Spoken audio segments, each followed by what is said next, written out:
Good morning friends and welcome to the pre-market view. Friends, finally we have come to the weekend and an important expiry also has got over, and today we have to look forward to a couple of important events. Like in US we have the final statement from the Fed chairman in the Jackson Hole, and also we are going to have a Q1 GDP data. And though this last few sessions have not been that great for the market, the series as a whole actually was pretty good, and the index clocked up almost about 5% kind of a gain, which is not bad in today's context. Also friends, looking at the global markets, US markets were down almost about 1% ahead of the important meet, and European markets were weak because we've seen that the European markets have actually run up for the past few sessions, and as there is not much of clarity about what kind of easing steps are we going to see from US and from ECB in a meeting which is lined up on 6th, markets are turning a bit cautious. Today when we look at the Asian markets, Japan markets are down almost about 1% because for the past couple of days we are seeing negative data points. Today's industrial data points were negative, retail sales data that came out yesterday were also negative, which is actually affecting the commodity sector globally. In terms of flows, friends, yesterday we had seen a net buying by the FIs in the cash market of almost 2300 plus crore, and even the domestic institutions were buyers to the tune of about 323 crore. So that was quite significant, and that possibly led to some kind of a recovery in the last half an hour of trade.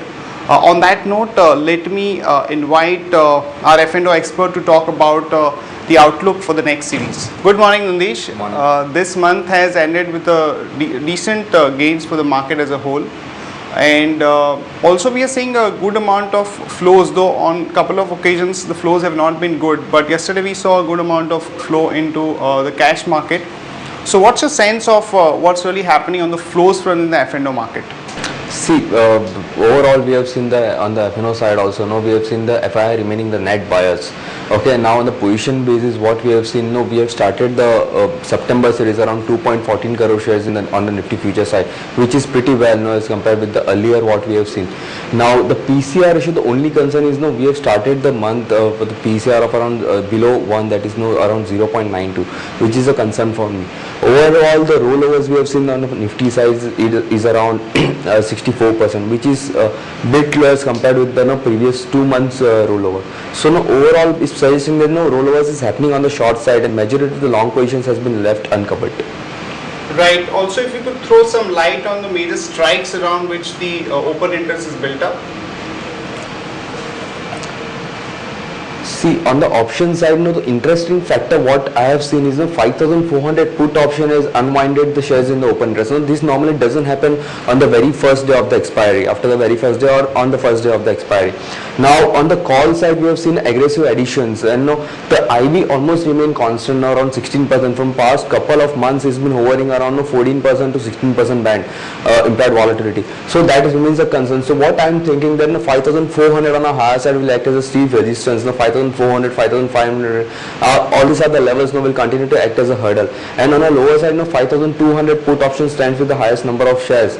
So I think that 5200 might act as a cushion, but that remains a very good levels for market. If we are surpassing, if we are closing below those levels, then we are heading towards the lower targets. Also a quick recap on the rollover front. You have a slide which gives you an overall idea about it. See, this is the overall Nifty rollovers which is happening from the for the say around 6 to 8 months. Now this time we have seen for the September series the rollovers were around 64%, and the market wide rollover is around 81.6%. So now this overall we have seen that market wide rollover continue to stands in line with the expectations above 80%, but Nifty rollover is comparatively much lower. Earlier we have seen around 70% rollover, and this time we have seen around 64% rollover, but it's not a much concern because if I see 3 months and 6 months average rollover, it stands around 65.8 and 66%. So it is in line with the 3 months and 6 months average rollover. The only concern was that the majority of the long positions uncovered. That is the reason the rollover we have seen on the lower side. Right, and if you could share some ideas that one could look at for the September series. See, what we are expecting that now on a lower end, the straddle break-even point which started around 5,300. If I take the strike, then the higher range for the market, what we are expecting is 5,400, 483. So above 5,400, 5,430, 5,450, 5,480, all these are the hurdle areas. And on the lower side, the very strong support for the market for the month will be around 5,117. So this is the range for month what we are expecting. Apart from that, on a positional basis, we have identified two stocks. Now, the first call is Reliance Industries. Now, Reliance Industries is looking very good. We have seen a consolidation for a couple of weeks, and then we have finally seen a breakout in this counter. The rollovers also in the counter is very good. So we feel that we might see higher levels of targets of 20 to 30, and 5 rupees can be placed as a stop loss on closing basis. And another counter which we think is look from the current levels is DLF. We are recommending to buy 180 put option. Now the stop loss can be placed at 1 rupees 50 paisa and 7 to 10 rupees can be targeted. Right, Nandish, thanks a lot for that update.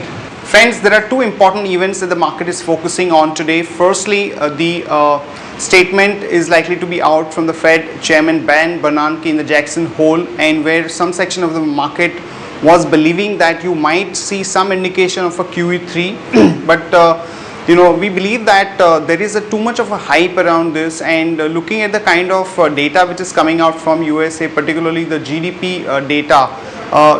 GDP data suggests that the US economy is growing, though at a moderate rate. So there is no real reason for somebody to pull the plug at this point of time. So there may not be any big announcement on the QE3 as such. And also for our own markets, we are going to see the Q1 GDP data being announced today, and the consensus expectations are that it would be around 5.2%.